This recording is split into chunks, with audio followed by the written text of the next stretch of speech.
आदरणीय दोस्तों और प्रिय विद्यार्थियों, आज फिर आपका स्वागत है हमारे YouTube channel PVS math classes में। Creative and critical thinking reference and practice material class 9th और हमारा टॉपिक रहेगा निर्देशांक ज्यामिति, जो एससीईआरटी गुरुग्राम की साइट से लिया गया है। यह प्रश्न श्री प्रदीप कुमार ABRC ब्लॉक बांस हिसार द्वारा तैयार किया गया है। दो सड़कें आपस में एक दूसरे को 90 डिग्री के कोण पर काटती हैं। उसके मूल बिंदु जहां सड़कें एक दूसरे को काटती हैं पर दो दोस्त खड़े हैं। दोनों दोस्त अलग सड़कों पर एक साथ चलना प्रारंभ कर देते हैं। एक दोस्त दूसरे से दुगनी गति से चल रहा है। धीमी गति से चलने वाला उत्तर दिशा में और तेज गति से चलने वाला पूर्व दिशा में चल रहा है। 10 मिनट बाद कम गति से चलने वाला 60 कदम चलता है। एक कदम बराबर है 1 इकाई है। प्रश्न फर्स्ट है, यदि उत्तर दक्षिण अक्ष को y अक्ष तथा पूर्व पश्चिम अक्ष को y अक्ष कहा जाए तो क्या आप निर्देशांक ज्यामिति के अनुसार कम गति से चलने वाले दोस्त की स्थिति बता सकते हैं? यदि हाँ तो बताइए, यदि नहीं तो क्यों नहीं। इसका आंसर होगा हाँ। सेकंड क्वेश्चन और साथ में देख लेते हैं, क्या आप निर्देशांक ज्यामिति के अनुसार तेज गति से चलने वाले दोस्त की स्थिति बता सकते हैं? यदि हाँ तो बताइए, नहीं तो क्यों नहीं। इसका आंसर भी होगा हाँ। पहले और दूसरे क्वेश्चन दोनों का आंसर क्या है? हाँ। इस प्रश्न के अनुसार हम इस ग्राफ के या इस कागज के ऊपर देखते हैं। धीमी गति से चलने वाला उत्तर दिशा में, ये हमारी उत्तर दिशा है, इसमें चलता है धीमी गति से चलने वाला, और तेज गति से चलने वाला पूर्व दिशा में चल रहा है। 10 मिनट बाद कम गति वाला चलने वाला 60 कदम चलता है। इस पे कितने जा रहा हो? 10 मिनट बाद 60 कदम, मान लेते हैं यहाँ 60 कदम हो गए, वो यहाँ इस पोजीशन पे पहुंच जाता है। इसको मान लिया पॉइंट ए।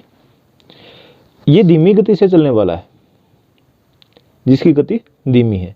अगर वो 60 कदम चलता है, तेज गति से चलने वालों से डबल या दुगनी स्पीड से चल रहा है, तो ये 60 कदम है,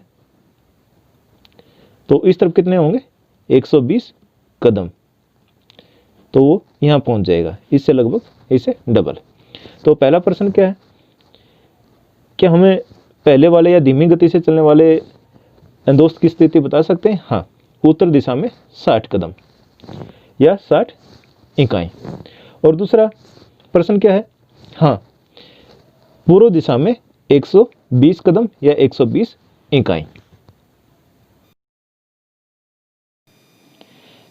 सी पार्ट, दोनों दोस्तों की स्थिति व बिंदु O को मिलाने से जो ज्यामिति आकृति बनती है उसका नाम बताइए। दोनों दोस्तों की स्थिति A और B तथा बिंदु O से मिलाने के बाद जो ज्यामिति आकृति बनती है उसका नाम बताना है।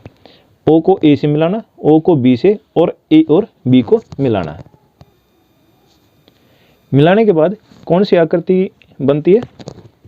ये बनती है समकोण त्रिभुज। तीसरे पार्ट का आंसर हो जाएगा समकोण त्रिभुज। पार्ट डी है, क्या आप भाग सी में बनने वाली ज्यामिति आकृति का क्षेत्रफल ज्ञात कर सकते हैं? यदि हाँ तो निकालिए, यदि नहीं तो क्यों नहीं। हाँ, हम निकाल सकते हैं। क्यों निकाल सकते हैं? क्योंकि एक समकोण त्रिभुज है और ये 90 डिग्री का कोण बनेगा।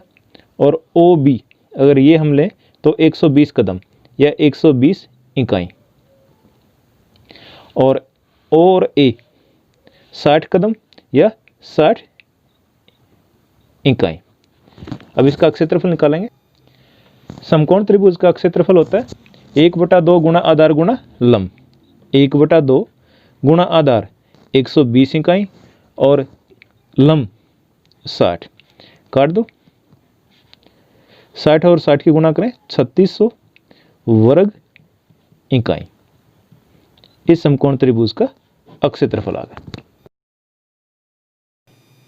ई पार्ट है, अपने विद्यालय में इस तरह के खेल खेलकर देखिए और आपकी और आपके मित्र के बीच की दूरी निकालिए। ये एक एक्टिविटी दे रखी है, ये आप स्कूल में कर सकते हैं। नेक्स्ट क्वेश्चन है, जो श्री सत्यनारायण जी लेक्चरर मैथ डाइट मात्रेश्याम द्वारा रचित है। इस क्वेश्चन में गांव और शहर में घर ढूंढने की समस्या को देखते हुए शहर के एक नए सेक्टर में घर नंबर की एक नई व्यवस्था की गई है। सेक्टर के केंद्र में स्थित एक पोस्ट ऑफिस को लैंडमार्क बनाया गया है और उसके चारों तरफ चारों दिशाओं में साइन बोर्ड लगाकर दिखाया गया है। यदि किसी का घर नंबर N50E122 है तो उसके लिए पोस्ट ऑफिस से 50 मीटर उत्तर की दिशा में चलना पड़ेगा और 122 मीटर पूर्व की दिशा में चलना पड़ेगा। इसी प्रकार अगर किसी का घर नंबर एस मीनिंग साउथ 70 और डब्ल्यू वेस्ट पश्चिम 95 है, तो उसके लिए पोस्ट ऑफिस से 70 मीटर दक्षिण की तरफ और 95 मीटर पश्चिम की तरफ चलना पड़ेगा। आपके 3 दोस्तों प्रीति, प्रिया और दिव्या के मकान नंबर क्रमशः ये दिए गए हैं। प्रश्न फर्स्ट है, अगर आप पोस्ट ऑफिस के पास खड़े हैं तो क्या आप प्रीति का घर आसानी से ढूंढ सकते हैं?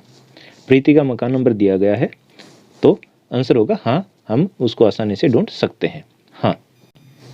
प्रश्न नंबर 2 है, अब ग्राफ पेपर पर पोस्ट ऑफिस को केंद्र में दिखाते हुए चारों तरफ चारों दिशाओं को 4 किरणों से दर्शाइए। और ये वाई एक्सिस, और ये जो बीच में केंद्र है ये हो जाएगा पोस्ट ऑफिस और हमारा मूल बिंदु। तो पूर्व, पश्चिम, उत्तर और दक्षिण। अब इसको हम एक जो यूनिट है उसको 20 मीटर मान लेते हैं। 20, 40, 60, 80, 100। इसी तरह पश्चिम में 20, 40, 60, 80, 100 और 120। उत्तर और दक्षिण में भी लिख लेते हैं। अब इसमें हम तीनों दोस्तों की दूरियां बताएंगे। प्रीति N 75, उत्तरी तरफ 75 और ईस्ट पूर्व की तरफ 145। नॉर्थ 75, 20, 40, 60, 60 और 80 के बीच में 70 और 75। ये उत्तरी तरफ जाके फिर हमने जाना ईस्ट की तरफ 145। तो 40 इसके बीच में 150 और 145, ये इस तरफ और इस तरफ। यहाँ प्रीति के मकान की स्थिति है। दूसरा प्रिया है N 75 और W 70, उत्तरी तरफ 75, 20, 40, 60 और 75। ये और W 70, 20, 40, 60 और इन दोनों के बीच में। तो ये स्थिति प्रिया के घर की आ जाएगी। ये प्रीति के मकान की स्थिति है और ये प्रिया के घर की स्थिति है। अब तीसरा दिव्या S 50, दक्षिणी तरफ 50, 20, 40 और ये। फिर W 19, तो ये 20 के पास मिलेगा यहाँ। ये किसके मकान की स्थिति होगी? दिव्या। प्रीति के मकान की स्थिति, प्रिया के मकान की स्थिति और दिव्या के मकान की स्थिति। प्रश्न नंबर 4, पोस्ट ऑफिस के सबसे नजदीक किसका घर है? ये पोस्ट ऑफिस है, प्रीति का यहाँ है, प्रिया का यहाँ है और दिव्या का यहाँ है। तो सबसे नजदीक किसका मकान है? दिव्या का। तो आंसर 4 होगा दिव्या।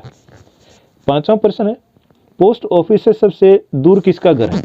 अब ये देखो, ये प्रिया की स्थिति है और ये प्रीति के मकान की स्थिति है। तो सबसे दूर कौन सा है? प्रीति का मकान पोस्ट ऑफिस से सबसे ज़्यादा दूर है। प्रश्न नंबर 6, प्रीति और प्रिया के घरों के बीच की कितनी दूरी है? प्रीति और प्रिया, इसके मकान के इनके घरों की कितनी दूरी है? पोस्ट ऑफिस से कितनी दूर है? ये 145 मीटर और इस लाइन से ये कितनी है? 70 मीटर। अगर दोनों को जोड़ें 145 और 70, ये हो जाएगा 215। तो प्रीति और प्रिया के घर की दूरी कितनी है? 215 मीटर। ये हमारा लास्ट आंसर हो जाएगा।